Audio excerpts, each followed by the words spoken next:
Welcome, everyone. We'll go ahead and get started. I imagine there's going to be some additional people trickling in. A couple of us had a lovely dinner up in the library, and Judge Holmes and I had a discussion, and it was really a discussion about passion about the law and how we think about instilling passion about the law. And in some ways, that was just a great prelude to what this lecture is about. This is the 10th annual Buck Colbert Franklin Memorial Civil Rights Lecture. And it's a lecture that was established at the law school really to honor and remember and celebrate those who just exude passion about the law. For those of you who don't know me, I'm Janet Levitt. I'm the Dean and Dean John Rogers Endowed Chair for the College of Law. Before I begin tonight, and I'm actually going to introduce the lecture and then introduce the introducer, but before I begin tonight, I just want to thank you for coming out this evening. In the audience, we have two 10th Circuit judges, Judge Holmes and Judge Seymour. We appreciate their support. We have lots of very dedicated, devoted alumni in the audience. We have faculty and students and friends of the law school, and we're so thrilled to welcome you here tonight for the third and last of our endowed lectures. We started with the Seymour lecture earlier this spring, then we had the Hager lecture, and we conclude tonight with the Buck Franklin lecture. So this lecture was established to deepen public discussion of civil rights and to honor the memory of a gifted attorney who represented many victims of the Tulsa race riot in 1921. In John Hope Franklin's autobiography, he talks extensively about his father. And he writes in the beginning of the book that they grew up in a black township in Oklahoma, and his father left the township in 1921 to go establish a law practice in Tulsa. And in the time between when his father left, Buck Franklin left, and when the family was supposed to join, the race riot ensued. And so John Hope and his mother stayed in their town, and Buck Franklin stayed for 3 years in Tulsa, in great part representing victims of the race riot. And so we inaugurated this series in October 2000 with a lecture by renowned historian and son, John Hope Franklin, who also participated and attended many of the lectures that followed his inaugural lecture. Much like his father, John was dedicated to advancing and talking about the history of the black community, not only here in Oklahoma, but throughout the country. And soon the city of Tulsa will recognize John Hope Franklin with the opening of the John Hope Franklin Reconciliation Park, which is currently under construction across from the One Oak Field. The One Oak Field is opening this week, I guess, which means that park may be opening as well. So it's really actually such a propitious moment for us to have our speaker. And since the inaugural lecture by John Hope Franklin, we have been informed, inspired, and challenged by speakers including Morris Dees, the founder of the Southern Poverty Law Center, Julian Bond, civil rights activist and NAACP chairman, the Honorable Vicki Miles LaGrange, who's a U.S. District Judge for the Western District of Oklahoma, and last year, Brandon Garrett, who is a professor at the University of Virginia who's doing really innovative work in DNA evidence and exonerations based on that evidence. And tonight's speaker, as you'll hear in a moment, really continues this legacy. And I can tell you, you are in for a treat. and I will leave that to our introducer to tell you how much of a treat you are in for, but I spent a lot of time this afternoon on the website of the Advancements Project, and it's just an amazing synergy of ideas, legal ideas, social ideas, statistical analysis that's producing amazing results in Los Angeles and Washington, D.C. So the work of the Advancement Project and of our speaker is so incredible that the board chair of the Advancement Project decided to join us here tonight to introduce our speaker. So it's my job now to introduce Gerald Torres, who is the Bryant Smith Chair in Law at the University of Texas, received his JD from Yale and LLM from University of Michigan. He's been the president of the American Association of Law Schools, Deputy Assistant General for Environmental and Natural Resources Division in the Clinton administration of the Department of Justice. He's written extensively, published in the most prestigious of journals. His book that many of us have read, The Miner's Canary, that co-authored with Lonnie Grenier, is just truly, it's been described as one of the most provocative and challenging books on race produced in years. He serves on numerous boards, is always flying across the country, coast to coast, to do this work. And tonight he joins us as board chair of the Advancement Project and is going to introduce our speaker.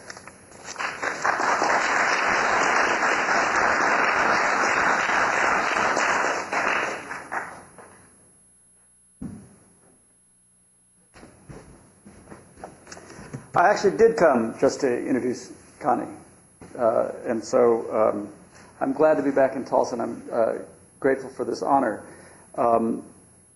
Connie is one of the co-founders of the Advancement Project, and I want to say a couple of words about the Advancement Project just as a prelude to introducing Connie, so you have a sense of what she's doing and why she's the perfectly appropriate speaker for this evening.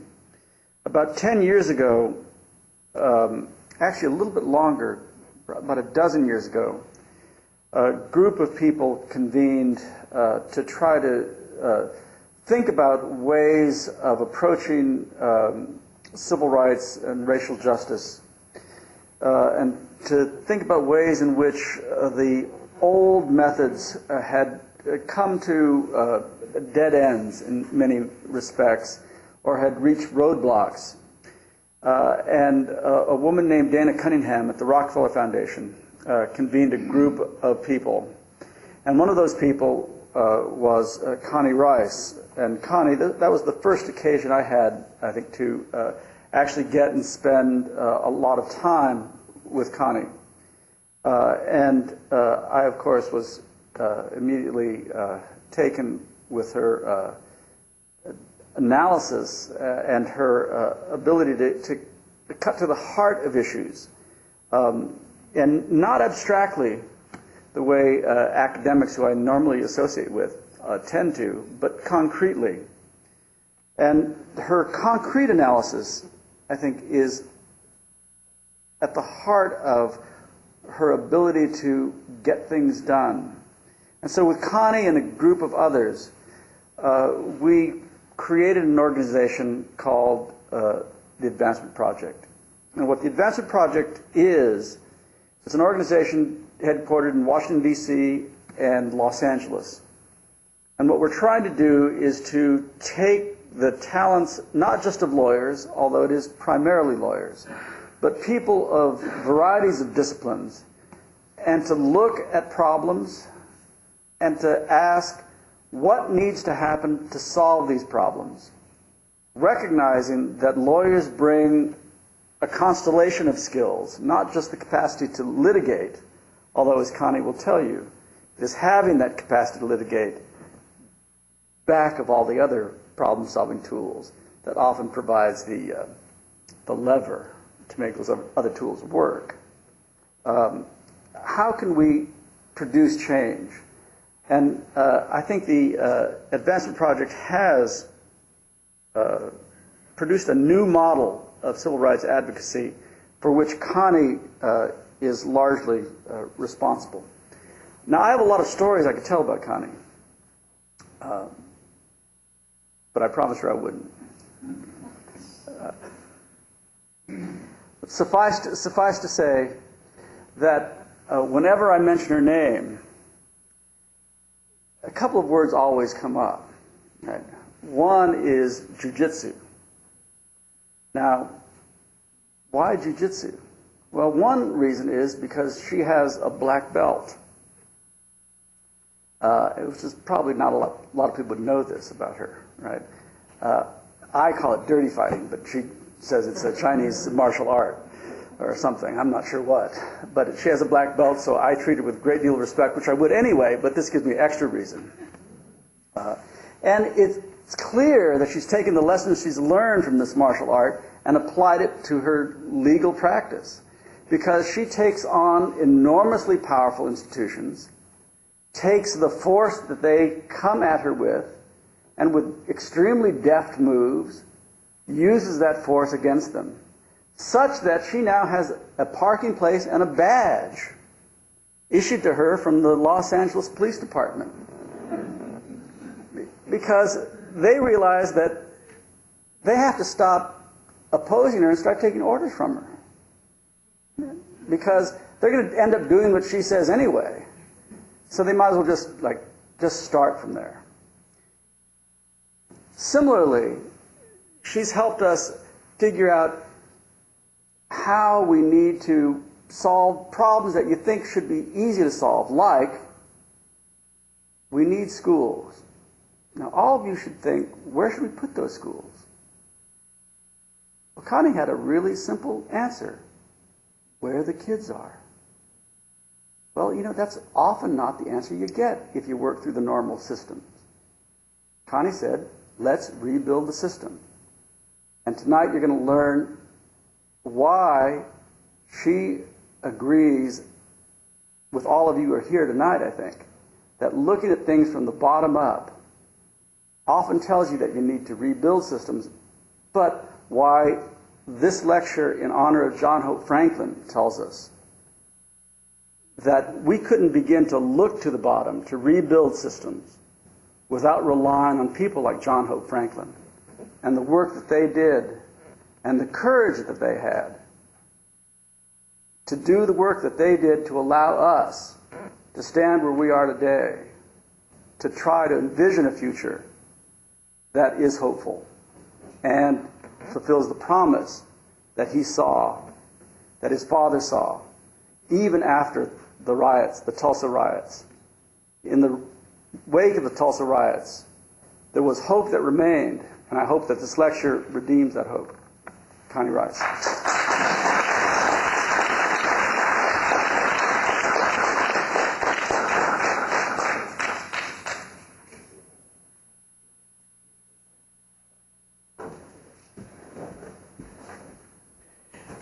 Gerald, thank you. Is the mic here? Yes. Can you hear me? Yes. Good evening, everybody. Hello, Tulsa. I'm so delighted to be here. Thank you so much, Gerald. He could have told some really awful things about me, and I'm so glad he didn't. To Dean Levitt, thank you so much. Your hospitality has just been spectacular, and it is wonderful to be here. You could put Buck Franklin's name and John Hope Franklin's name on something, and I will be there. It is such an honor to be here and to be asked to utter a few words in both their memories. I met Dr. Franklin when he came to Los Angeles, and he was being honored at the Skirball Center. So I drove, LA is 500 square miles, and so for me to go to the Skirball Center is like a 30-mile trek, and we're all in the same city. It's just pathetic. The scale of the place is just ridiculous. By the way, greetings from the land of dreams. We're almost a failed state, so I've got to get back there. We can't even pass a budget. I think Oklahoma's doing a little bit better than that. But all the states are in trouble. But greetings, and it is a lovely place. And if you're in LA, do look me up. When I met Dr. Franklin, I remember going up to him and I said, I was going to visit a legend. When I grew up, he was in the he was up there with Thurgood Marshall. He was in the Brown v. Board of Education case. He was the expert. And I saw him once when I was a student, but I didn't get to meet him. And he was in the halls of LDF, and he'd come back to see Julius Chambers and Elaine Jones. And so I was going out there just to see a legend of the civil rights movement, a legend of the people, the generations on whose shoulders I definitely stand, and who had inspired me to simply take the baton and run the leg of the justice relay, because it takes generation after generation. And the odyssey of freedom in this country has been more than a relay race, but in one way, yes, generation to generation. And it has been a multiracial campaign for over 300 years.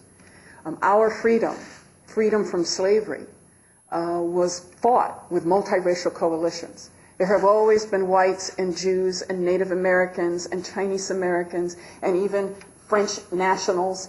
We had help from foreign countries. It has always been the freedom of slavery, emancipation, as well as the suffragist movement. They've always been multiracial coalitions. The Underground Railroad, a multiracial coalition. The suffragist movement, a multiracial coalition, as well as gender. So he was just of his generation at an incredible time coming out of Jim Crow. He helped end Jim Crow. And so to me, he was in the pantheon of heroes. So I go to the Skirball Center, and I had my little ticket, and I'm sitting there, and he comes over and he says, "Connie." I was looking around because I knew he had to be talking about somebody else. He knew who I was, and he knew that I had been a great help to Jack Boger and to Tony Amsterdam on some of the capital punishment cases at LDF. He actually knew that. And I was just stunned, and I said, "How do you know?" He says, "Oh, you gave Teddy Shaw such a fit. He had to call me and complain about you." And then I knew why he knew about me. But I said to Dr. Franklin, I said, you should have, why didn't you follow in your dad's footsteps? But Colbert Franklin, I said, you should have been a lawyer. And he said, no, Connie, there are enough of you, and I needed to be a little more thoughtful. And then I said, and I said, but you're so good at reasoned argument, and you're always with lawyers anyway. I said, he says, no, I needed to wield history as a weapon of peace. There were enough of you, too many of you, in fact, and I needed to go where there were none of us.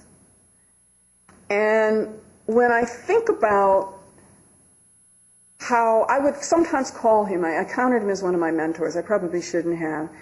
I would call him up and say, I said, "Dr. Franklin, I just sued 2 Legal Defense Fund board members, 3 African-American politicians, and the entire Metropolitan Transit Authority, and they were all elected by the Voting Rights Act. What do you think that means?"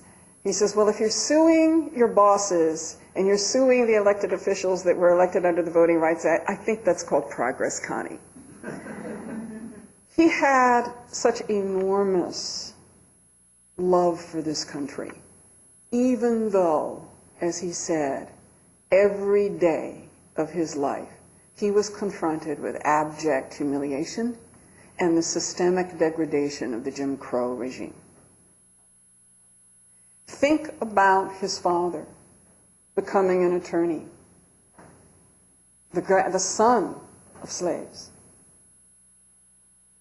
Becoming an attorney and then having to walk into a courtroom with that immense dignity and strength that it took to resist an entire country telling you you're less than human.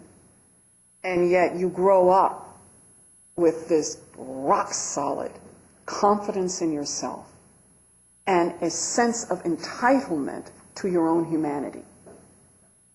That takes strength I don't have. It was so easy in my generation. All I did was walk through the doors they opened. And so it is such an honor to do this lecture because Buck Franklin and John Hope Franklin are national treasures. They didn't just turn Tulsa around. They turned this country around.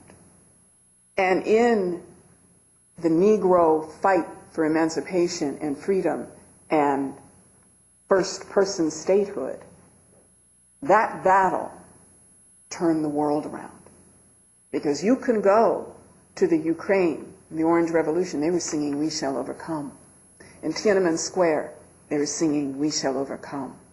So when you look at that generation of all races, they were all crusaders. We all stand on their shoulders, and we owe them the deepest of debts. So that is why it is an honor for me, and I'll come to Tulsa, I'll come to Biloxi, if you put John Hope Franklin and Buck Franklin on it, I'm there. And I don't think that Buck Colbert Franklin would mind if today we spent time looking at his son's legacy and his son's gift to this country.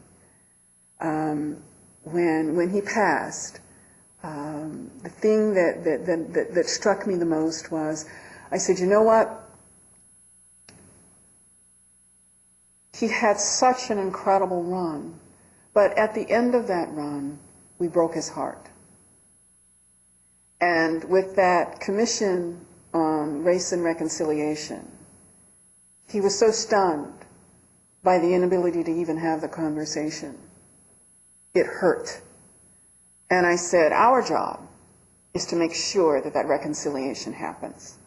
And so to Tulsa, I say, as hard as it's been to have this conversation and to have this discussion, and I know it hasn't been smooth, it hasn't been easy, and probably most of the city doesn't even want it, but you have to acknowledge, if you're opening a reconciliation park in Greenwood, that is an enormous step.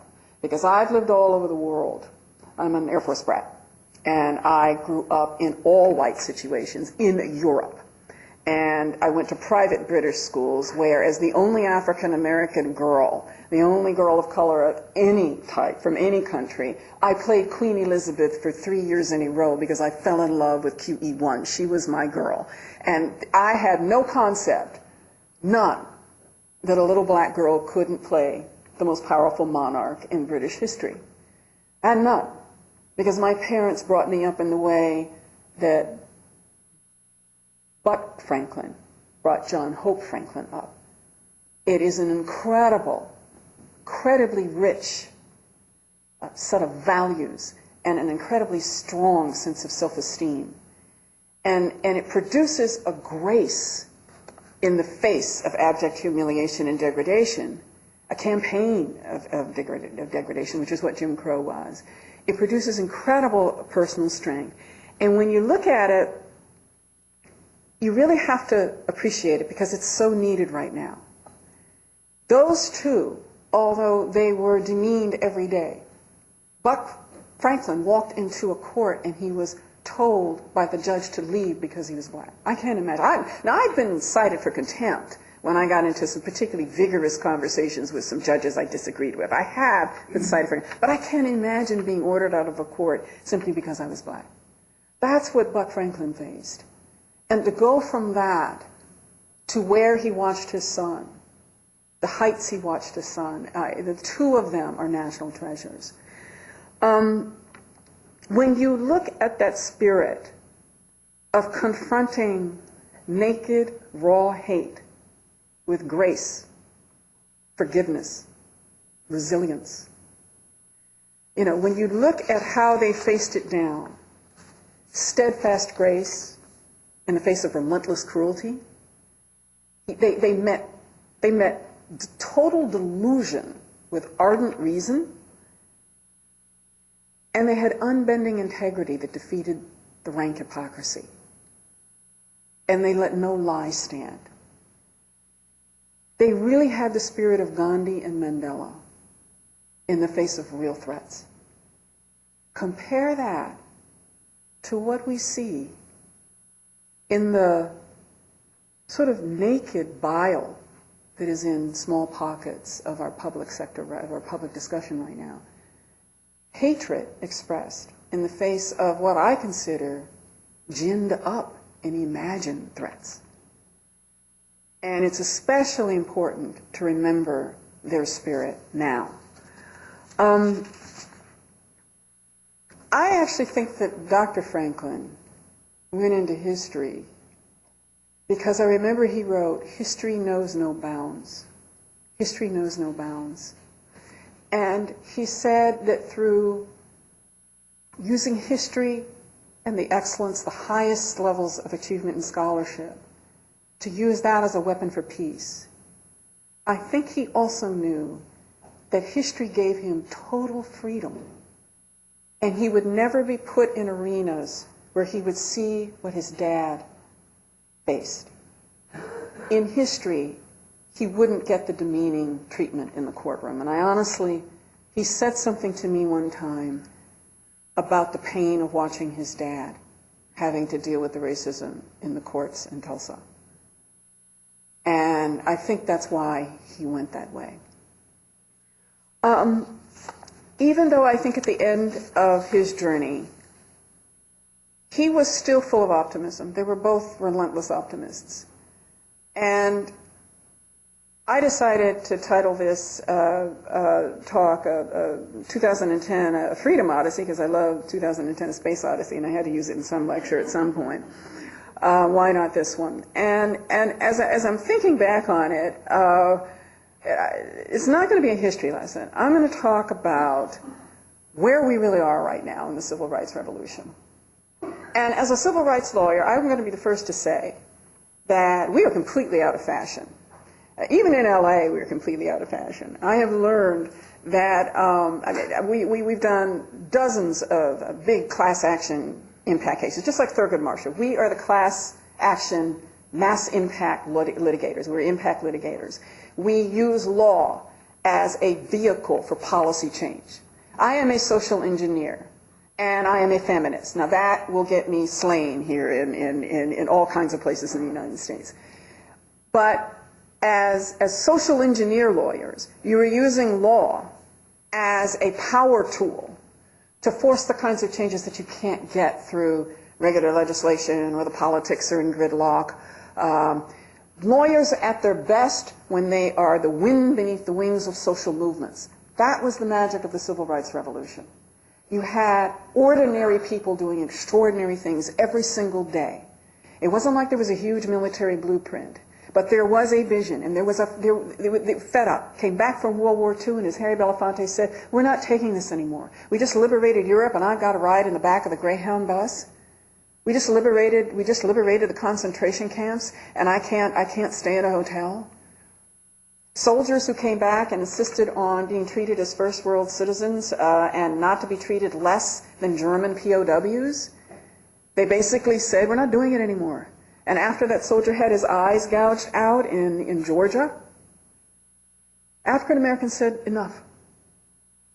And with the way that Robeson and Jackie Robinson and other pioneers in different fields, then the civil rights movement finally got its traction. And with the litigators are pushing in the legal arena, but without the marchers, without the everyday people shielding Thurgood Marshall, because when you flew in, we were a parachute movement. We were kind of like the Delta Force. We'd come into the city, but we didn't know where the Klan was. We didn't know whom we could trust. We didn't know which courts and what it meant to be before Judge so-and-so. So we had to fly in, we parachute in. They had to make sure Thurgood Marshall wasn't met at the train by the Klan. And then you go to the NAACP chapters and you would have your foot soldiers on the ground. You'd have your affidavits taken. You'd have your declarations. You would put the case together with folks on the ground, and then you went into the local court, and then eventually into federal court. And it was done in city after city. Then you got the bigger strategic blueprints of attacking education. You figured the judges would understand education. They'd understand law school better than anything else because they all went to law school. So the whole strategy was there. But the troops on the ground, the marchers, the NAACP members, and they were multiracial. It wasn't just African Americans. It made up an army. The reason civil rights litigation has exhausted, has flamed out, has exhausted the remedies. The standards of proof have changed. You can't get your fees anymore. They've slowly closed the doors on the litigation. But it was way too soon. Remember the Civil Rights Revolution. What did it accomplish? Where are we in this odyssey? What we did in the Civil Rights Revolution is that this country agreed to end Jim Crow and to end safe harbor for the brutality. That's all. The laws decreed the end of legal segregation. So the courts, on paper, dismantled apartheid, American apartheid. Jim Crow ended on paper. And the courts ordered desegregation. So we walked up to the door of desegregation, but then we closed it. Now remember when Martin Luther King, Thurgood Marshall, John Hope Franklin, Buck Franklin, remember the vision. Of course you had to end brutality. You had to have desegregation. We didn't do desegregation, but that wasn't the goal. What was the goal? The goal was total integration. Because in a multiracial democracy, you can't hold it together unless there's universal opportunity. By race, by class, by immigration status, by origin, there cannot be the human fault lines determining opportunity and the potential of every human being. You have to have the infrastructure of equality. You have to have the infrastructure of opportunity. You can't get that if you don't have political and economic integration. If you don't, then you've got to get proxies for it. You've got to compensate for the fact that you're not fully integrated. You don't have to integrate, but if you don't integrate, you've got to get these hand-handed proxies like affirmative action, like trying to count folks, because you have to adjust for the fact that we are not fluent in one another, we don't understand one another, we still fear one another, we're not in each other's circles. Most of human commerce, from education to starting a business, is reliant on whom you know, who you fill in, who do you pull into your circle. In LA, the Advancement Project, you go through the halls. I think it was so funny. We've got so many tribes in the Advancement Project where you can't call us anything but multiracial. It's a kind of a phrase. People walk into the office and they don't know what to think. I had a poor African American who says, "There's a Chinaman walking," and I said, "Yes, and he's the boss." I said, "You need to relax." We have Korean, Filipino, we have Latino, we have Native American, we've got light-skinned African American, dark-skinned African American, we've got Jamaican, we've got Dominican, we've got everybody. John, Kim, and Susan were in a room. They're two of the one's a co-director, and Susan runs my urban pizza. And this is one conversation only you could have at the Advancement Project, because we are fully integrated, we are totally cross-fluent, to the point where I'll come in and I'll say, "I've had it. I'm no longer black. I'm Filipina from now on. I've had it with these black folks. I'm done." And Susan's like, "Oh no, you're not becoming." She says, "You don't have anything to. I am so tired of Koreans and this first generation and second generation stuff. I'm done." We will have these intertribal, and we fuss with one another about our own tribes and talk about, "I'm resigning and I want to become something else." And we can do it in such a fluent, joking way, and everybody understands exactly what the other's going through. Susan and John were sitting down and saying, "Okay, we're not having any more Koreans." They're both Korean American. I said, "What do you mean?" They said, "We've hired 4. I said, "Do I look like I care if this place is having?" "I don't care. You are not going to be committing race discrimination in my shop, so you will hire whoever is at the top. I don't care if there are too many of us." I said, "Susan and John." There's no such thing. Those kinds of conversations only happen when you are fully integrated, fully fluent, fully trusting. Honestly, we are at a point at the Advancement Project where most of LA is not, because LA, with its 170 languages, and the fights over bilingual, what's wrong with that picture? LA is so diverse and so big that the tools of the civil rights movement don't even fit anymore. The remedies can't fix it. And that's how we had to find something new beyond what the civil rights, but nationally, we need to understand what we didn't do. So if full fluidity and integration, it's not talking about sitting next to each other in a classroom. It's about sharing our lives, making sure that all of the opportunities are available, understanding each tribe, and we all belong to multiple tribes. It's extremely complex. And it isn't checkers, it's 5D chess. And so when you take a look at where we stopped, and then we slid back, didn't we? Take a look at what the civil rights laws did, how little they did. I'll never forget when Elaine Jones brought in the first employment discrimination, Title VII, right? employment discrimination. LDF, the Legal Defense Fund, was getting together the first cases, and the first cases were for people like Buck Franklin, who had to train. These are African Americans who were fully qualified for the particular job, but were never given the job, but were told to train unqualified whites for the job they should have had. Now, I call that slam dunk, okay? That's res ipsa loquitur territory, right? I mean, summary judgment, right? Very clear. Overt race discrimination against someone who was fully qualified. You refused to give them the job, and you actually made them train unqualified people to take their job. I mean, it doesn't get any clearer than that. Do you know what the first federal judge said? They said, well, I'm not sure that this federal statute will stand if we displace whites as part of the remedy. Clear, intentional discrimination case.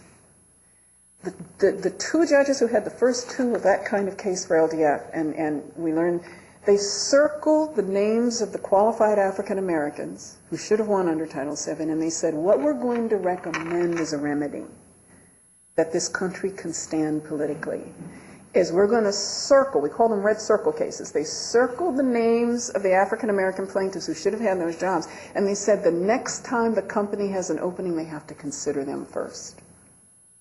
That's where the notion of affirmative action came from. It was as a substitute for the real remedy that should have happened for overt intentional discrimination that was proven.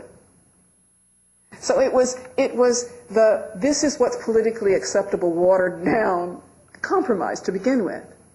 And we never moved beyond that, and it did get perverted, because I've seen affirmative action done in horrible ways that were outright reverse discrimination. And I've also seen it done the right way, which is at Harvard. I was on that admissions committee the year Bakke came out. And they really do consider the entire human being in the context of the opportunities they were given. They applied affirmative action to a whole bunch of folks. The military does it the right way. The military's mission is to get people from every state. If they did it on an SAT test or they did it on some other kind of criteria, there wouldn't be anybody from certain states. Harvard wants folks from Mississippi because they want national leadership, they want leaders and everything. If Mississippi had to compete with New Jersey and New York all the time, they would never make the cut at Harvard. So there's geographic affirmative action, there's class. I was one of the first to ask for SAT tests to be given by class, by income, because I wanted poor whites, I wanted poor Native, I knew that income and race and color were compound discrimination, and the opportunities were compoundedly reduced. And I asked for low-income Asians because I knew it wasn't the same as somebody who came over as first generation with an estate from Japan. So income and race have always been linked to me. Skin color. My family came out of slavery. We owned property, and on the Rice side, we were literate. We were owned.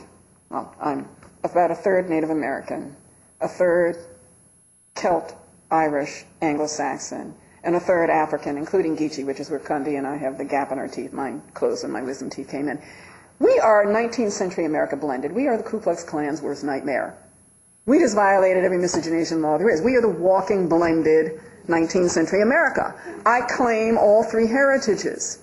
So when I'm looking at these problems, I understand that the slavery that I came out of, and Dr. Franklin and I love to talk about this, the slavery that my family came out of, on the Rice side, we were literate in owning land when we came out of slavery. That was 0.1% of people who came out of slavery. We're a fourth generation college. We ought to be where we are. Condoleezza should have been president. W wouldn't have been qualified to carry her bags. But there is a reason that we are in this position. We were the children of the slave owners, and they taught us to read. Okay? And they went to seminary. I am the great-granddaughter of slaves.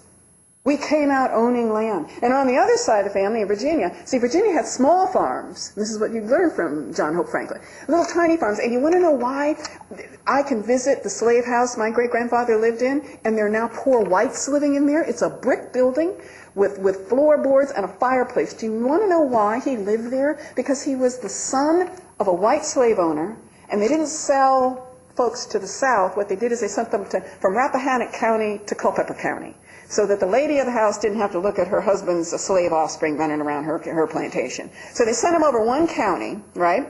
So he's now in where Amosville is. And Amosville That's where the slave posses could no longer go north. So all of the slave shacks above that, they shared them with white indentured servants, poor Irish and poor Welsh, who were also enslaved, and they were roomed with people like my great-grandfather, half white, half black, and maybe some Indian at the great level, right? So that's the slavery I came from. I didn't come from the Haitian model, which was Mississippi, Louisiana, the big farms, Alabama, where my parents, great-grandparents eventually went, where Connie and I, that's where that side of the family happened. The Haitian model assumed that you would not live. The model of slavery my ancestors came up in assumed not only that you would live, but you were actually claimed like a favorite pet by the owner. Completely different.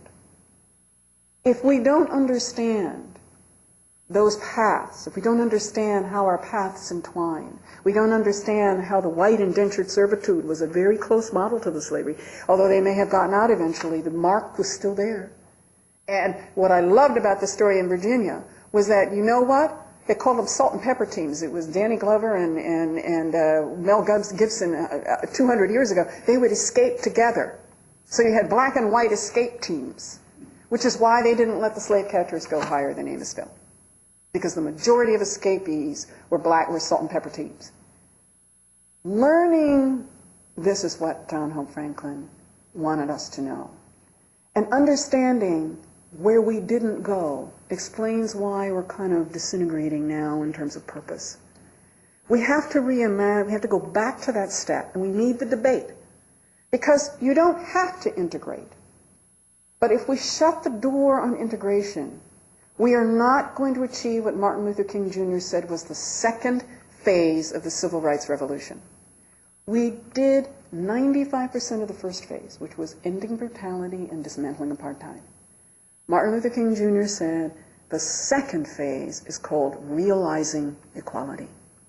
And it requires, and these are his words, the radical reconstruction of this nation's infrastructure, because it is organized to funnel wealth to the top, and the poor Negro and the poor white are going to become obsolete because of automation. He said this in the Playboy interview 40-something years ago. Believe me, I just read the articles. 40 years ago, he said, the poor white and the poor Negro are going to be put out of use. There will be no use for them. They will both be obsolete because of automation. He had no idea how close he called that one. And what you are seeing today in the United States is not just the dislocation. The reason we have got to resurrect this notion of integration is because right now I would say the state of the American Odyssey, Freedom Odyssey, is that we have accomplished a great deal. There is even more promise, but both are amidst mounting peril. Promise in the midst of peril. And it's not just because of the panic that you see. There is a fundamental dislocation right now in the United States. And running through it are themes of racial fear that are quite virulent. And they're understandable.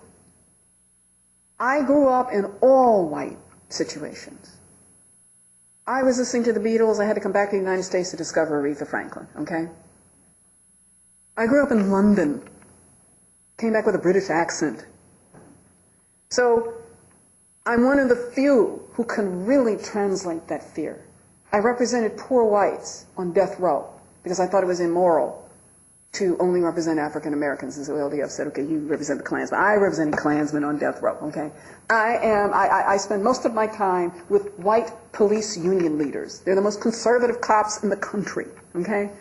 And they accept me now. It took 10 years, but they accept me now. And they even allow me in their parking lot now. I have a parking space at Parker Center. But it took me becoming immersed in those fears. I understand those fears. And we had better find a way to link those fears to a new blueprint for achieving that integration, or we're not going to make it. There is an enormous dislocation. It is as big as the transformation or the transition from an agrarian society to an industrial society. It took us 50 years. We didn't know where people were going to work. We didn't know what the new jobs were going to be. We had child labor. It was a mess.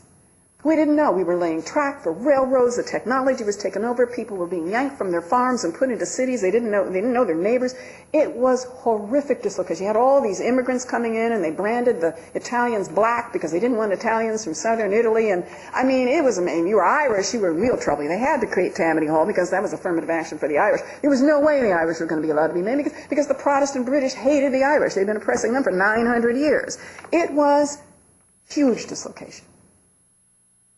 We hadn't even figured out we didn't want the Chinese to have our own land, but we needed them to build our railroads. So you can imagine the dislocation from going to farms to cities. It was huge. Our transition from an industrialized to an information globalized economy isn't going to be that wrenching, but it feels as much as a big dislocation. At the same time, you have the first African American president, which is a jolt to people who honestly never engaged with any of the progress or recognized the civil rights movement at all. You go to Rennes Wadley in Louisville, Georgia, when they talk about the war, they mean the Civil Rights War. The Civil War. They're not talking about the Civil Rights Revolution. They're not talking about World War II. They are still talking about the Confederacy. And I understand in Virginia they're going to have Confederacy Month. That's fine. It's part of our heritage. It's part of my heritage. Half my relatives fought on one side and half on the other. I claim them both.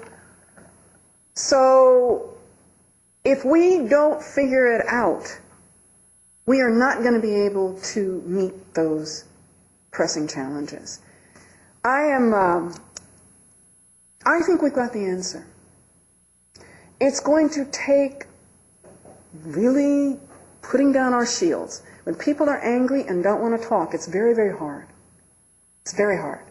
When they've decided they hate you and they're not going to listen and they want the death of reason, they don't want facts, they don't even care what the facts are. You see, our problem is, we like Spock from Star Trek.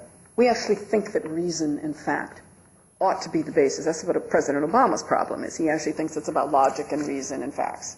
It is not. It is about the irrationality of fear.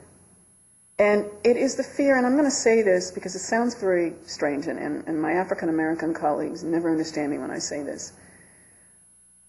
I have had conversations in white America that most African-Americans don't have. I'm trusted because I'm not there to play gotcha. I'm not there waging a tribal war for my tribe, which of my 15 tribes that I belong to. They know that I'm not there. I'm really trying to understand. And when I represented poor whites who were on death row, I began to have those conversations. And I'll never forget the sister of one death row inmate who was a teacher, and she said, you don't teach any of your history here, do you? It was in North Carolina. I said, you didn't teach them about this lynching, and she says, oh no, we can't teach. We can't teach. I said, what do you do for Black History Month? She said, we don't do anything. I said, why not? And I said, do you understand if we don't understand that history, if we don't embrace it, not in an accusatory and blameworthy, we all inherited this mess.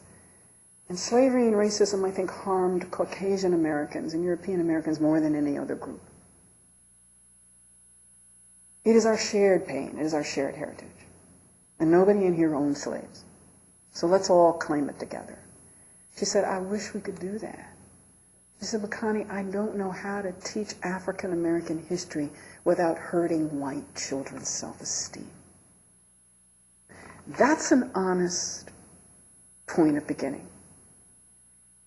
She was afraid to tell me that. I already knew it. I just didn't know whether she would trust me enough to say it. So she would hurt the self-esteem of children of color to preserve the children from her tribe. That is a perfectly reasonable human reaction. All of us act on a tribal basis at some point. It is not a question of color blindness or gender blindness. Infants recognize race. We're wired to recognize it. We recognize class, Pygmalion, accents. We are programmed, we are primates to program for dominance. So we are hardwired to discriminate in ways that are irrational. So it's not a question of pretending it's not there. It's a question of facing honestly together those kinds of truths. I'm afraid of you. Connie, I lie.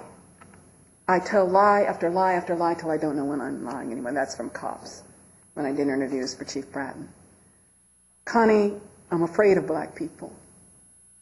Connie, I can't teach African American history because it'll hurt white children. If we can get to that kind of conversation, then we can co-construct a curriculum that lifts both sets of children, and in LA it would be 29 sets of children because we'd have to have, Filipino history in there as well. We have to create the tools to be able to knit these stories together, which is really the American story anyway, and is the legacy of where this Odyssey is. It is out of the many one, e pluribus unum. You get to keep your little patch of quilt. I'm not asking you to stop speaking your home language or anything else.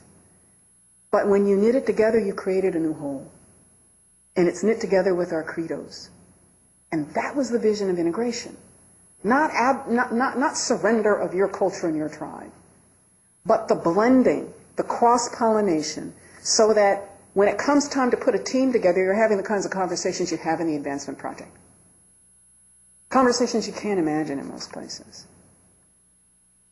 I do affirmative action. It's mission-oriented affirmative action. When I did the police project for Chief Bratton, he asked me to interview over 700 cops and tell him what his cops were thinking to do the last part of the Rampart investigation. And I hired 4 old guard LAPD and 3 retired FBI agents. My staff was scandalized. We had these old guard gang crash cops with the crew cuts and the big biceps. They lift weight, and you would hear them on the phone saying things like, yeah, I know she's a crazy civil rights. Yeah, she's a crazy feminist too. I know, man. You think I don't know? I work for her. He said, but you know what? She's smart and she's trying to help us. Come in for the interview. We had close to 900 cops come in, and we put them in round tables. And I wanted to know, why are you so afraid to change? Tell me what you need to change. It was no longer deposing them and calling them racist and brutal, and you did excessive force and you violated civil rights. We'd done war for 20 years, and I'd won every case. And as Gerald said, they finally gave up and gave me a parking space and told me, come on in, because we would win every case. But this was an anthropological journey. It wasn't fighting anymore in the courts. The courts can't order a change of heart. They can't order cultural change. They can order the end of brutality, but they can't force integration. So we had to change to the cultural arenas, the political arenas, and the economic arenas. And we put the Advancement Project together. We got those engines. We got vehicles for all that stuff. If I have to take somebody out of office, we do it on the hard side of Sears. It's not with any foundation money, so we don't need to start an investigation. We do all of that through the law firm, the hard side of Sears. But we figure out what it actually takes to get the result. And we do it, whether it's an election, raising $30 billion in school construction bonds, creating a construction authority. I can't even build an outhouse with Legos. But we built a construction authority with the best professionals from the Navy. We went to the Fort Hueneme and told the retired Navy Seabees, come here and build schools. We've got 130,000 children with no seats. And this school board, couldn't lead a pig to slop. So you got to get in here. We took them out of office with the Republicans. The strange thing is most of my work is done with Republicans, moderate Republicans. Because I'm suing most of the Democratic establishment. I mean, they're the ones in office and they're not doing the job, so I sue them. I sued 3 LDF board members. I mean, that's kind of bad when you're suing the board members of your own law firm. I mean, but Dr. Franklin said it was progress. All of this to say, integration. We're going to have to stand up. In Poland, when you had some neo-Nazis go after the few remaining Polish Jewish synagogues, you know what happened in the little town? They knocked the menorah over and trashed it. over the next 3 weeks, in every single window, there was a menorah. The town spoke back. The good people in the majority who were silenced by the screaming, hateful voices that are now amplified 1,000-fold through cable television and radio. But you need to remember, and I think Dr. Franklin was feeling a little less hopeful about this. I am not. We are the greatest nation on the planet. And in no other country could I have gone from slavery to controlling half of L.A. My cousin being the Secretary of State, and by the way, we do get along. It's not true we don't get along. I love Connie. And we're getting ready to pull her into the gang violence threatened, which is my big fight in L.A. There is no other country in the world that assimilates immigrants as quickly and as fluidly as we do. The reason that we were the leaders in the 20th century, and John Hope Franklin, I debated this with him, and he said, Connie, it was the public education system. We universalized public education. Europe didn't. It still kept it as a test. You had to go through entrance exams.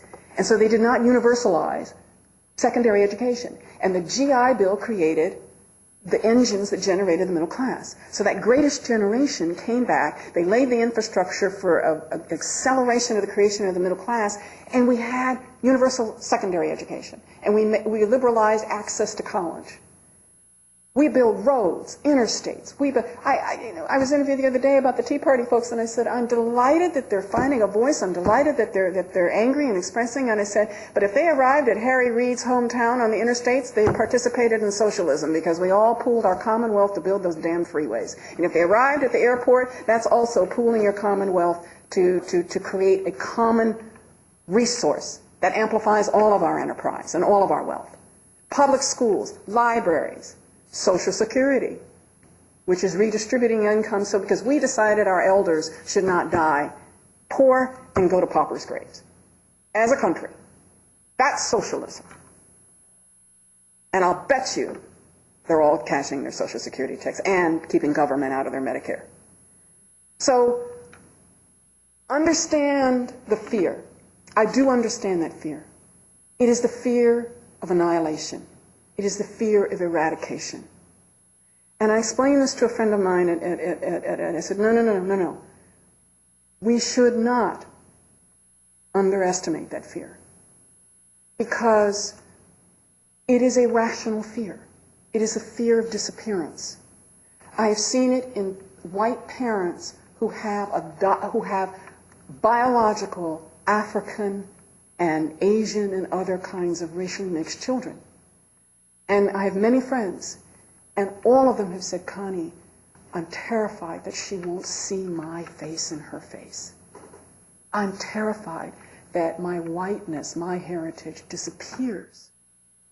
These are folks who are my closest friends, and they have interracial marriages.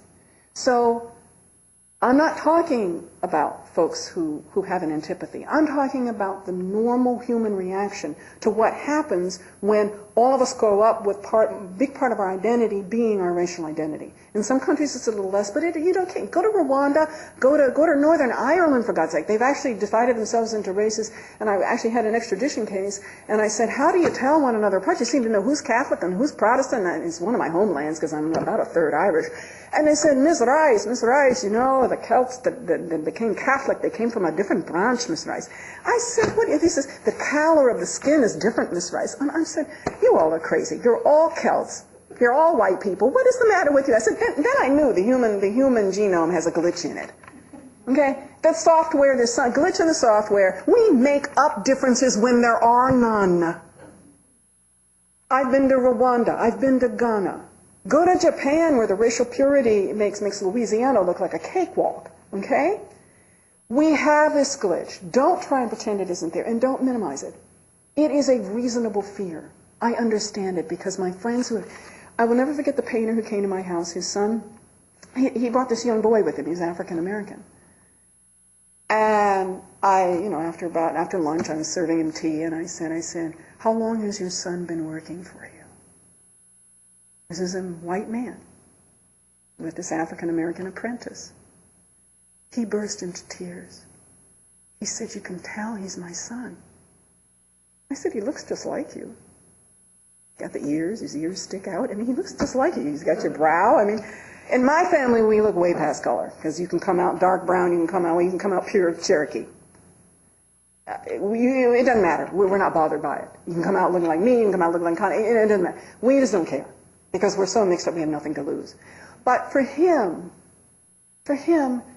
he wept for a good 10 minutes because somebody recognized that this black child was his. He looked just like him.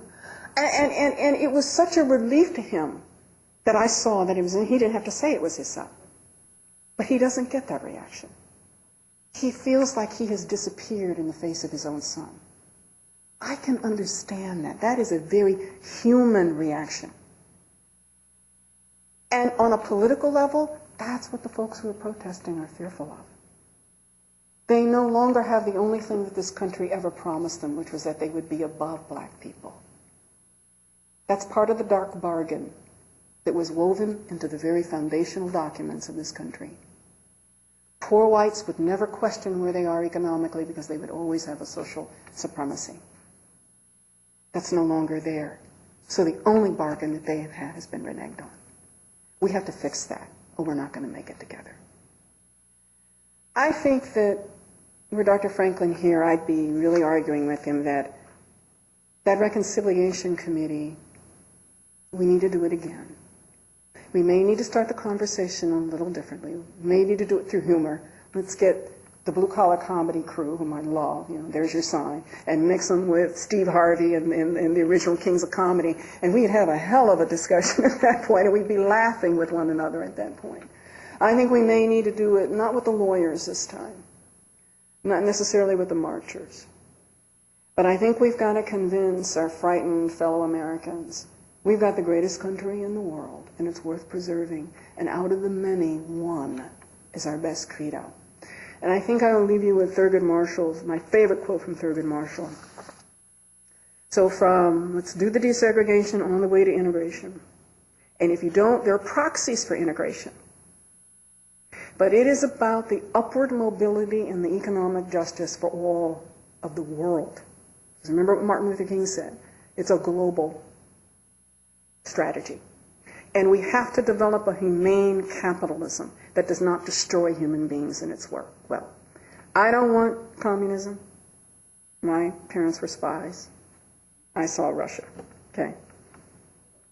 I'm not supposed to say that. They did not tell me, so they don't do an investigation on it. We just figured it out. The problem with communism was that all the wealth still went to the top. And there was nothing. They couldn't feed their people. I believe in free enterprise. My vision of capitalism is that everybody can afford to go to the Nordstrom's half-yearly sale and buy the shoes that I love. I am Imelda, okay?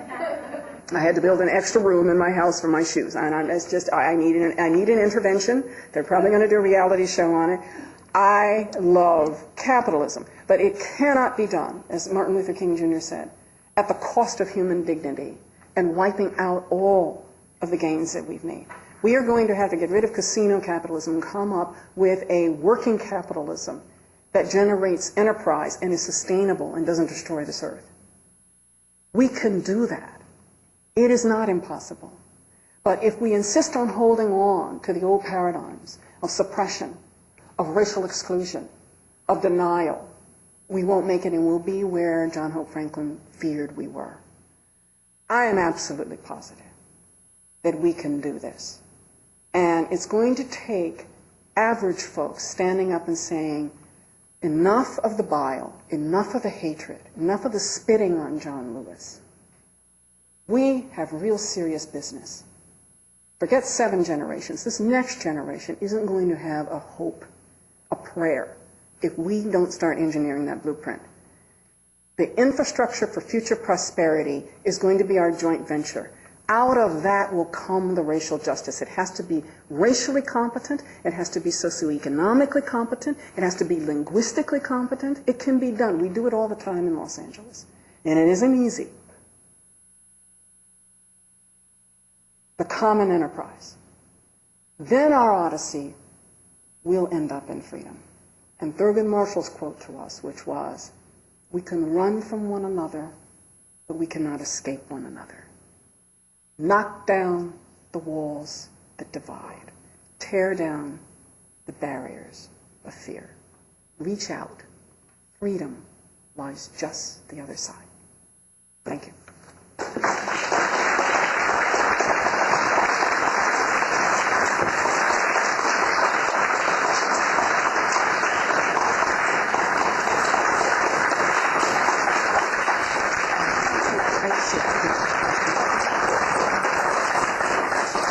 Connie has agreed to take some questions, if there are questions in the audience. Any questions about LA? Could you understand what I was even saying? Dean? Go ahead. I have a question, not necessarily about LA though, but I know you talked a bit about John Franklin, and I know that one of the things he talked about in this fight for, I guess for lack of a better word, knocking down the walls and us integrating, fully integrating, is that at some point we had to have what he called a convergence of interest. Wondering if maybe you could talk a little bit about that. Well, the convergence of interest is the continuing enterprise of America. We either come together or we're going to lose this country. We had one civil war, it doesn't preclude us from having another. And the other convergence of interest is that we're about to lose the few engines of prosperity that we had. We're no longer globally positioned to compete. And the more I travel around this country, the more frightened I get. The kids I'm looking at, they're not even receiving the education I had by 8th grade. Now I had an extraordinary, I went to private British schools and went to school in Japan. I mean, we lived all over the world. But I also went to a very terrible school in Texas, which is why I won't go back to Texas. I graduated from Randolph High School in Texas, and they wouldn't even let me do my state debate championship because they wanted me to attend the homecoming game. And the local physics teacher was the brother-in-law of the principal, and they put him in there because he was the jailer, but he was legally blind, and the prisoners kept taking the keys off and getting out of prison. So he was my physics teacher. So somehow I got to Harvard Radcliffe with that as my graduation place. I went to some of the worst schools and some of the best schools.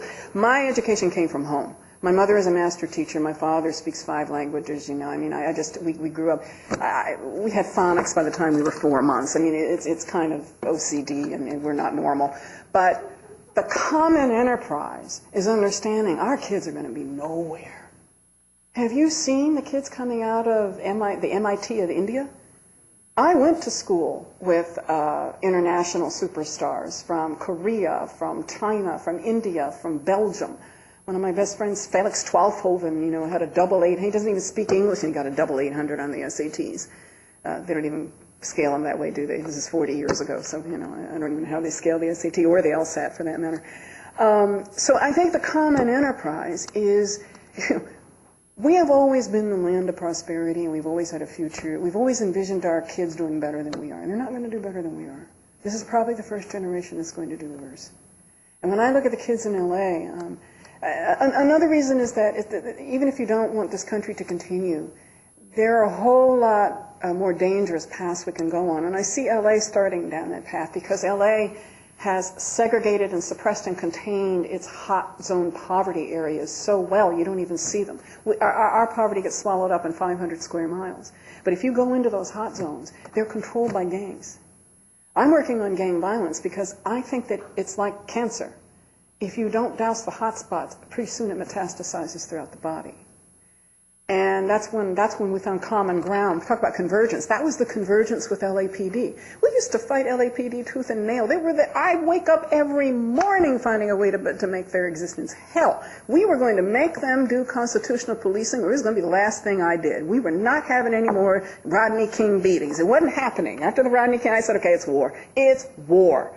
And I had them in 5 consent decrees. It got to the point where they just gave up. The convergence was after that riot and after the Rampart, they had lost so much public trust even amongst the political elite. And they were under federal court consent decree. They were under federal control, the vaunted LAPD. And finally they gave in. But they were terrified because sniper fire on cops had gone up 183%. Sniper fire is lying in wait to kill a police officer. Do you know the psychology you have to get there? And I'm talking about gang cultures now that are so virulent that they control public housing projects. When I go to Jordan Downs, I don't ask the housing authority whether I can use the Grape Street gym. I ask the Grape Street Crips. They run that housing project. There are principals, PhDs, who are running high schools, and I'm trying to get them to do a comprehensive wraparound strategy to keep the gang recruiters out of the hallways. They said, "Oh, Miss Rice, we're okay. We're a blood school." The principal has adopted the norm. The gang is so dominant and controls the hallways, controls what goes on in that school. And the kids don't have any choice but to join. You talk about a road you don't want to go down. That culture, it's not so much the gang crime, it's the mindset. We have allowed that mindset to take over our youth culture in the underclass. And if you go to the crank economies, you will see a similar sinking of values in the poor white communities when the economy gets wrapped around the selling of meth. We are pointing daggers at our own throats. The point of convergence with LAPD was that they needed help fighting this gang stuff. They helped me do a 1,000-page report. You know, I always believe in loading up my cases. I do. If I file, I come loaded for bear. And I overwhelm the judge with whistleblowers and affidavits from experts from within my opponent. I usually have the chief financial officer, and I usually have somebody on the board who's giving me inside information. Because I want that case shut down so I can get the consent decree, because the consent decree is the beginning of the work. And then it's 10 years after that that you will begin to see a change in culture, a change in thinking, a change in policy that's endemic and has replaced the old DNA of that bureaucratic culture. Well, LAPD needed the same kind of help. They finally cried uncle, and they said, "We need help, and we're getting killed, and we need the trust of the community. We can no longer do occupation-stop policing. It is in our interest to survive, to learn how to get the public to trust us. We need people to pick up the phone and tell us." They have 7,000 unsolved murders in one bureau. 7,000 unsolved murders means you can get away with murder. Once you can get away with murder, there is no law and order. And the only thing worse than a racist and brutal police force is no police force. Because I've been running around with these gangsters for 20 years now, and I can tell you I would prefer a police state to their state. That's the point of convergence. And I'm a liberal feminist. And I've been running around with these thugs for 20 years.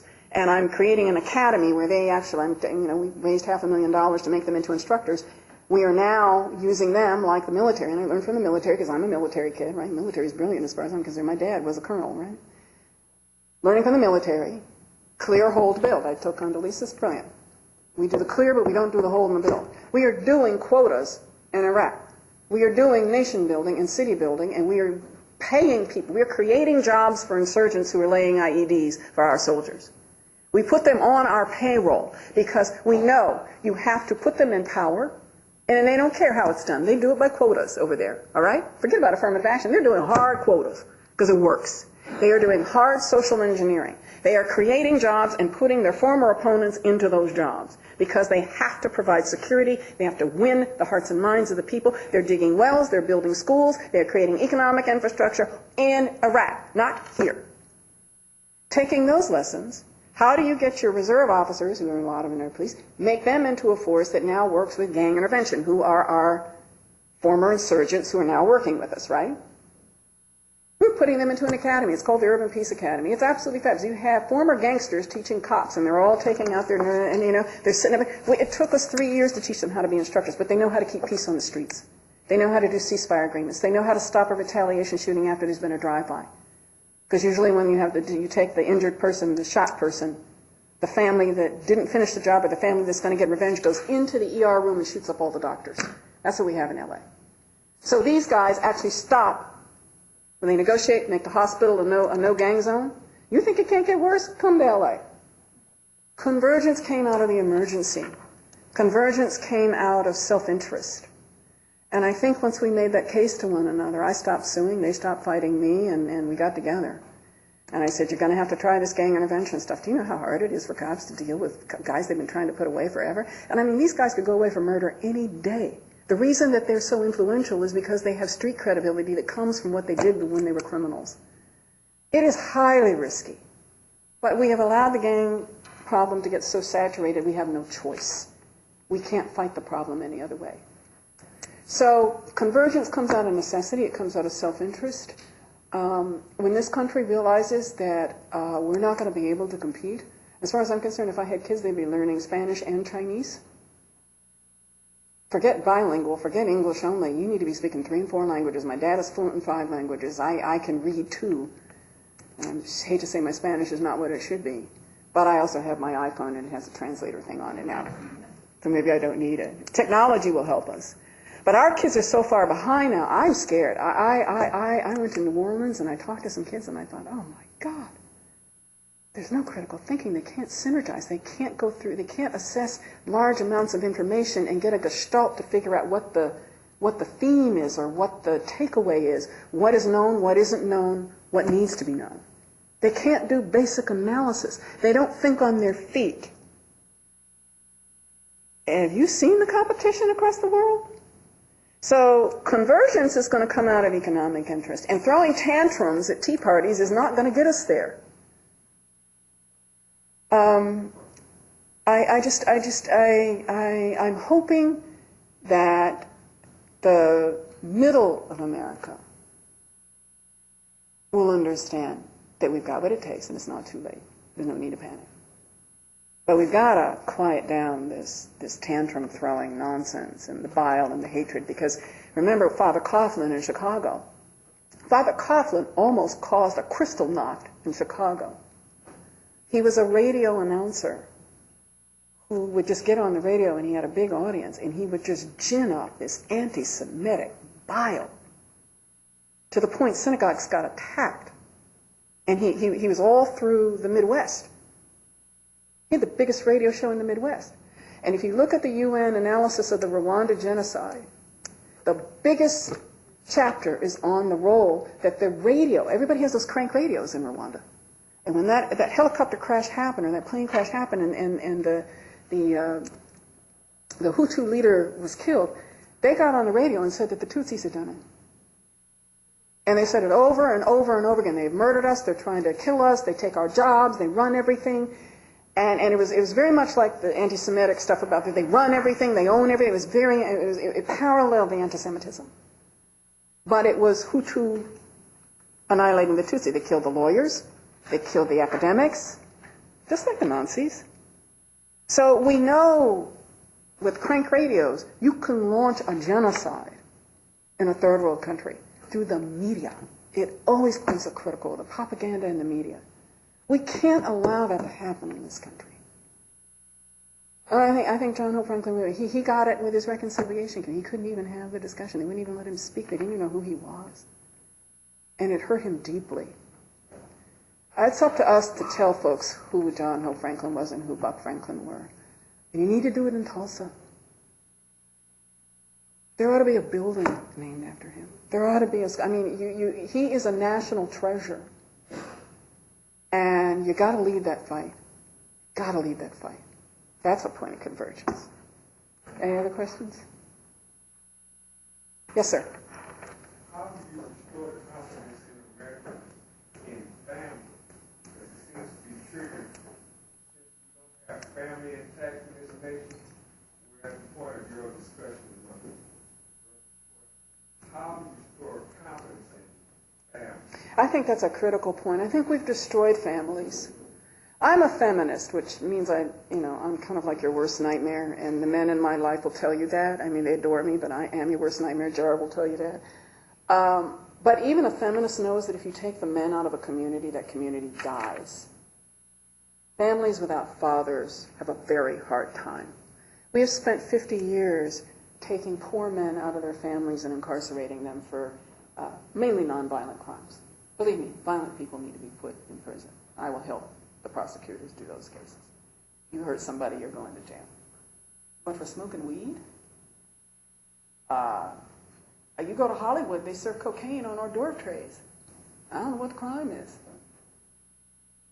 But we have a mass incarceration strategy that is utterly devastating, and it is morally bankrupt.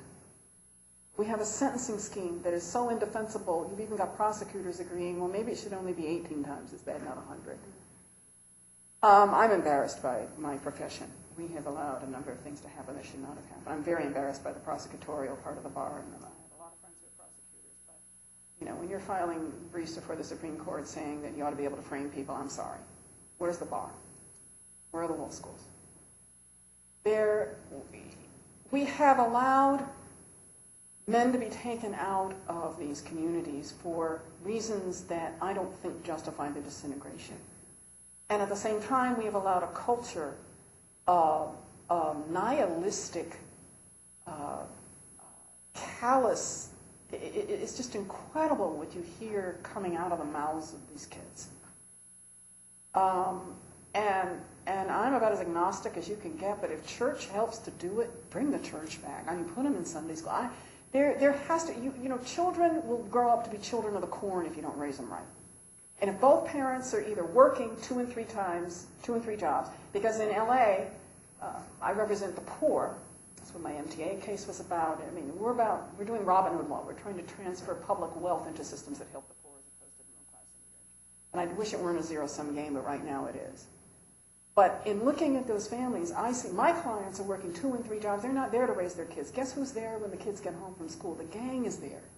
We have no after-school programs. Our after-school program in LA is a Grape Street Crip program and a Florencia 13 program. We give our kids to the gangs. Then we wonder how the culture and the mindset proliferate. Well, that mindset says, I can only have power as a kid. My transition from childhood to adulthood, that horrible adolescent phase where all teenagers profile as sociopaths.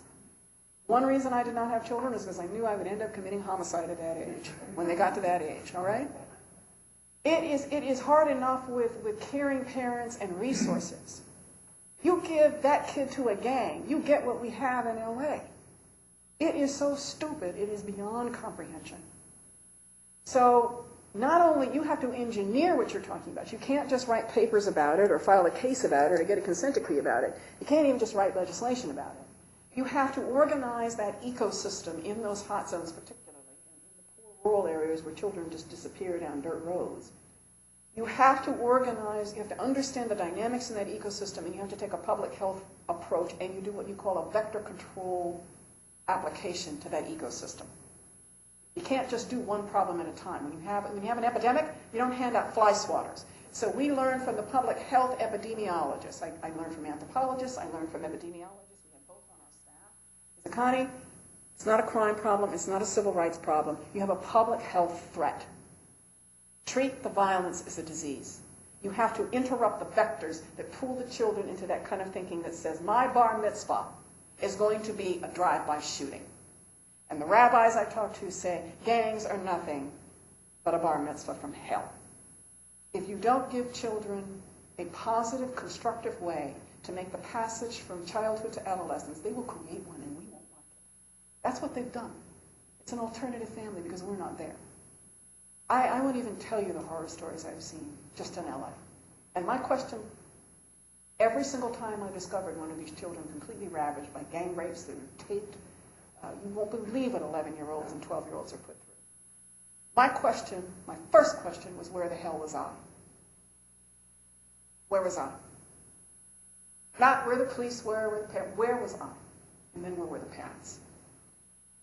So that's a collective process because the folks who are left there don't have the resources, the time, and they've given up. They expect their kids to die. If you interview the kids in the hot zones in LA, they expect their kids to die. If you interview the kids, they don't have any dreams past 21.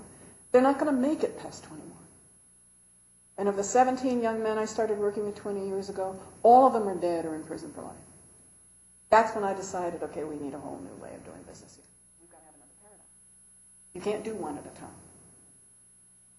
The systems are massive. You have to have an epidemiological response.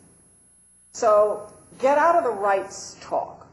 That paralyzes people. As soon as we went to the anthropological table and the public health table, the cops everybody was delighted because you could leave all your baggage at the door. I didn't have to defend my cases. They didn't have to defend that the Rodney King beating was a good beating. That's a discussion I've had with them. Ms. Rice, we need you to understand something. We know you're not going to like it, but you know the Rodney King beating was a good beating. We need you to understand why I sat there and listened. We don't have to have those discussions, those insane discussions, okay? And I sat there and acted like it was the same discussion. You don't have to have, you can start by setting another table. Use another discipline. That's what we went to liberal arts college to do, is to find out all these other disciplines, right? I'd use astronomy if I had to. Using the epidemiological public health model got us completely out of our old ways of thinking. We put the doctors in charge, the public health officials in charge. I had UN World Health Organization epidemiologists write that gang report and tell the police. And I had Chief Bratton and Sheriff Baca standing beside me saying, we're with her. We're not with the mayor, we're with her. We like this public health because it takes the burden off of our cops. Our cops are like, we can't fix this. We can't fix this. We don't even have after-school programs to send these kids to. If I don't want to arrest a kid, Connie, the cops will call me and say, they will bring kids to my office and say, can you shelter them for a little? I don't want to have to arrest them. Where is the civic backup to the cops? They were asking for civic teams so that they don't have to put the kids into the crime system. Shouldn't reach the judge. They're ours. So, it's organizing the churches, the civic groups, giving them the tools, deputizing them, making sure that they understand that they're compliant, matching them with the child services. You should have a house in the middle of every neighborhood where you have public officials with expertise. I don't care if it's the school nurse and a public health official with after-school programs, and you need to know where every single kid is. It's very simple. Middle class, that's what the middle class does. You know where every kid is. If a gang even thought about taking one of my mother's children, they had better go to Mexico or Vancouver. Take her children? Oh, hell no. They'd have had Anna Rice to deal with. Gangs weren't getting her children. That's how we have to organize it. And it's not brain surgery, but it's a matter of political will. It's a matter of political will. And I'll give you a specific example, and then I'll shut up. Chief Bratton wanted to take $14 million. And this is where the selfishness comes in. And it's us at the top of the bracket, the 1%. In LA, you have these beautiful, beautiful mansions. And they all have private security guards. And you wire your house. And if the alarm goes off, your private security guard is supposed to respond, right? Well, of course, they don't respond. They expect LAPD to respond. And past chiefs have... So they spend $14 million responding to home alarms that have been tripped by the cat going through a cat door. They're false alarms. There's nobody burglarizing this mansion. But the LAPD spends $14 million a year answering these false alarms. Chief Bratton said, I'm not answering any more alarms. I want that $14 million to go to solve the 7,000 unsolved murders in South Bureau, where there is an epidemic of a gang homicide.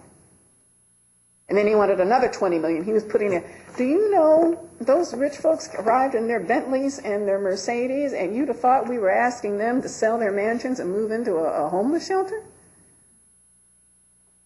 $14 million for something that a threat that doesn't exist. They wouldn't let them move it to the cold case fund. That's the political will I'm talking about. That's what we have to stand up. Now you saw, go home and turn on your TVs on MSNBC, you will see that there is now a rich folks, the death tax, the real estate inheritance tax. They're saying, you need to take this is unearned and you need to take it, that tax breaks it. So you have the Warren Buffett, Charlie Munger group organize some billionaires and say, redo the tax. We need to have in every single sector responsible people saying, stop giving me these privileges I don't need. Are you crazy? That's what Warren Buffett says. Are you nuts? My secretary pays higher real estate taxes than I do, and I'm the richest man in the world? This is nuts. So, but you got to be organized. You got to face what your own sector is doing wrong. There is a lot I have to criticize about the civil rights lawyers, my colleagues. I'm not very popular, but I'm asocial, so it doesn't matter. But you're going to have to criticize one another. I'm suing black politicians for a reason. They're not getting the job done. I'm also suing white politicians and Latino politicians and everybody else. But people are like, you can't sue me. Oh, yes, I can. You've been in this office and you haven't passed a single bill. What do you keep electing these people for? All of us. All of us. So if we could start to turn the tide in hot spots in LA, and we have to, because if we don't, the connection to the prison gangs and the connection to the cartels in Mexico will doom Southern California. I'm just going to tell you right now. If they end, it'll be like Italy. We are where Italy was 80 years ago, when Italy allowed organized crime to take over mainstream institutions. It began 80 years ago. And if you study the road to Palermo, is what I call it. It's not going to be the road to Mexico. It's going to be more the road to Palermo. If you go to Sicily, it is totally controlled. 7% of Italy's GDP belongs to the mafia organizations. 7% of GDP. And if you're in Camorra, the deed to your house is determined by organized crime. Elections, judges are owned by organized crime. It's total corruption of mainstream institutions. So you talk about a point of convergence.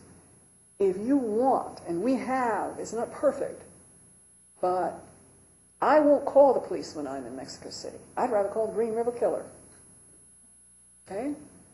Everybody is on the payroll there. And I lecture on police corruption in Mexico City. I don't go there anymore because I'd make a very bad kidnapping victim. Be an international incident. I'd be a terrible hostage.